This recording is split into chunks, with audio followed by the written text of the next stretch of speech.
Hello ಎಲ್ರಿಗೂ ಕೂಡ ನಮಸ್ಕಾರ. ನನ್ನ ಇವತ್ತಿನ ಒಂದು ವಿಡಿಯೋ ನಾನು ಈಗ ಸ್ಟಾರ್ಟ್ ಮಾಡ್ತಾ ಇದ್ದೀನಿ. ಸೊ ಇವತ್ತಿನ ಒಂದು ವಿಡಿಯೋದಲ್ಲಿ ಗೃಹಲಕ್ಷ್ಮಿ ಅಮೌಂಟು ಯಾರ್ಯಾರಿಗೆ ಬಂದಿದೆ ಏನು ಅನ್ನೋದನ್ನ ಕಂಪ್ಲೀಟಾಗಿ ಹೇಳ್ತಾ ಇದ್ದೀನಿ. ಹಾಗೆ ರೀಸೆಂಟಾಗಿ ಆದಂತಹ ಸುದ್ದಿಗೋಷ್ಠಿಯಲ್ಲಿ ಏನು ಹೇಳಿದ್ದಾರೆ ಲಕ್ಷ್ಮೀ ಹೆಬ್ಬಾಳ್ಕರ್ ಅವರು ಅನ್ನೋ ಒಂದು ಅಪ್ಡೇಟು ಕೂಡ ಬಂದಿದೆ, ಕ್ಲಿಯರ್ ಆ್ಯಂಡ್ ಕಟ್ಟಾಗಿ. ಸೊ ಏನಿದೆ ಅಪ್ಡೇಟು ಅನ್ನೋದನ್ನ ಕೂಡ ನಾವು ತಿಳ್ಕೊಳ್ಳೋಣ ಬನ್ನಿ. ನೀವಿನ್ನ ಯಾರು ನನ್ನ ಚಾನಲ್ನ ಸಬ್ಸ್ಕ್ರೈಬ್ ಆಗದೆ ನೋಡ್ತಾ ಇದ್ರೆ ಈ ಕೂಡಲೇ ಹೋಗಿ ಸಬ್ಸ್ಕ್ರೈಬ್ ಆಗಿ, ಲೈಕ್ ಮಾಡ್ತಾ, ಶೇರ್ ಮಾಡ್ತಾ, ಕಮೆಂಟ್ ಮಾಡ್ತಾ ನಿಮ್ಮ ಅಭಿಪ್ರಾಯವನ್ನು ತಿಳಿಸೋದನ್ನ ಮರಿಬೇಡಿ.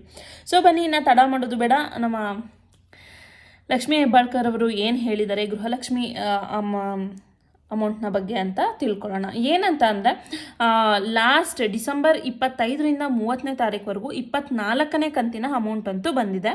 ಸೊ ಈ 25-26ನೇ ಕಂತಿನ ಅಮೌಂಟು ಫೆಬ್ರವರಿ 1ನೇ ವಾರ ಬರುತ್ತೆ ಅಂತ ಕನ್ಫರ್ಮ್ ಆಗಿ ಹೇಳಿದರು.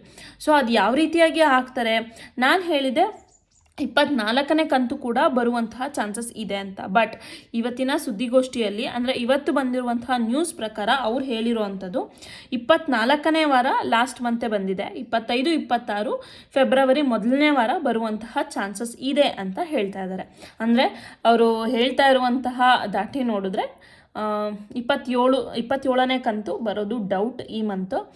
ಆದರೆ 25 ಮತ್ತು 26 ಬರುತ್ತೆ. 25 ಆಲ್ರೆಡಿ ಮೈಸೂರು ಡಿಸ್ಟ್ರಿಕ್ಟ್ ಎಲ್ಲ ಆಲ್ಮೋಸ್ಟ್ ಒಂದು 30% ಬಿಟ್ಟು ಇನ್ನೆಲ್ಲರಿಗೂ ಕೂಡ ಬಂದಿದೆ ಅನ್ನುವಂತಹ ಮಾಹಿತಿ ಬಂದಿದೆ.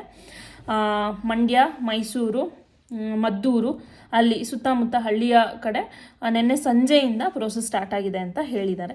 ಸೊ ಮೇ ಬಿ ನಿಮಗೆ ಯಾರಿಗಾದರೂ ಬಂದರೆ ನನಗೆ ಕಮೆಂಟ್ ಮಾಡಿ ಹೇಳಿ ಬಂದಿದೆ ಅಂತ, ರಿಸೀವ್ಡ್ ಅಂತ. ಸೊ ಈ ಮಾಹಿತಿ ನಿಮಗೆ ಇಷ್ಟ ಆದಲ್ಲಿ ಒಂದು ಲೈಕ್, ಶೇರ್, ಕಮೆಂಟ್ ಮಾಡ್ತಾ ನಿಮ್ಮ ಅಭಿಪ್ರಾಯವನ್ನು ತಿಳಿಸೋದನ್ನ ಮರಿಬೇಡಿ. ಹಾಗೆ ಸಬ್ಸ್ಕ್ರೈಬ್ ಆಗೋದನ್ನ ಕೂಡ ಮರಿಬೇಡಿ. Thank you so much.